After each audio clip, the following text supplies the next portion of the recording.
Сәлем достар, наурыз көже дайындаймыз, менімен бірге болыңыздар.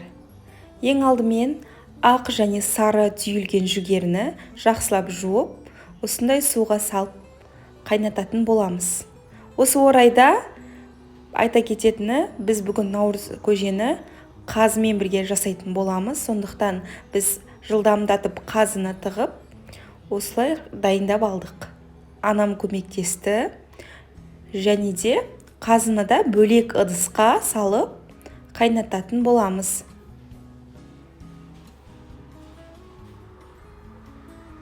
Міне біздің жүгеріміз қайнады, яғни 2 сағат шамасында қайнады. Осы орайда қазымыздың көбігін алып, жақсылап пиязын турап, баяу отқа қойып қоятын боламыз. Және де мен бүгін қызыл үрме бұршақты қосатын боламын көжеге. Оның да бірінші дәмін шығарып алу үшін бір қайнатып төгіп тастайтын боламыз.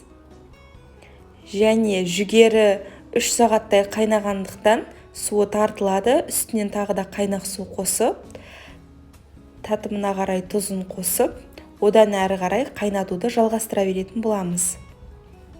Бұл жерде ең көп қайнайтыны жүгері болғандықтан, мұны алдын ала жасағандарыңыз дұрыс болады.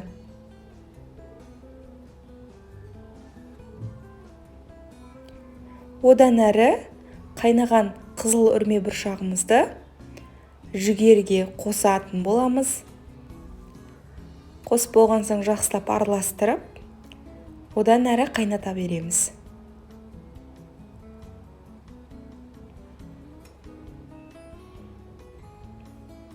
Міне біздің қызыл үрме бұршағымыз 1 сағат көлемінде жүгерлермен бірге қосып қайнатылды. Енді 1 сағаттай қайнаған қазымызды сорпасымен бірге қайнап тұрған көжемізге қосатын боламыз. Бұл ыстық күйінде болуы қажет, өйткені көжеміздің өзі ыстық болғандықтан оның басылып қалмауын қадағалауымыз қажет. Видеода көріп тұрғандарыңыздай,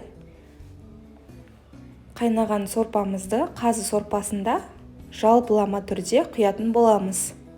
Одан әрі отты жоғарылатып, бір қалыпты қайнағанға дейін қадағалап тұру қажет. Және де мұқият астымен қосып, араластырып қозғап тұру қажет.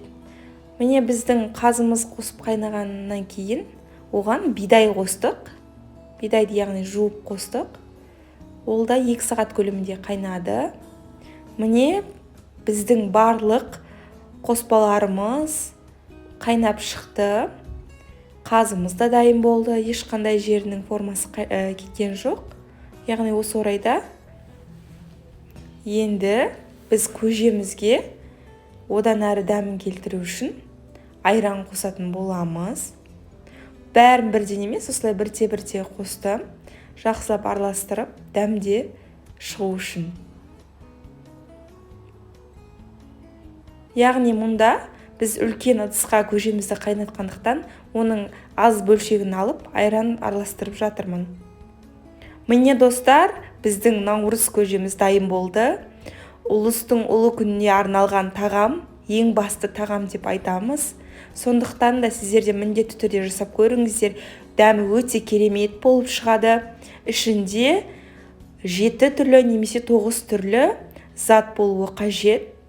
Менің жағдайымда 7 түрлі болды. Және де дәмін өте керемет болып келтіретін қазы мен оның сорпасы қосылған наурыз көже дайын болды. Сіздерге ұнады деген ойдамын. Ас болсын.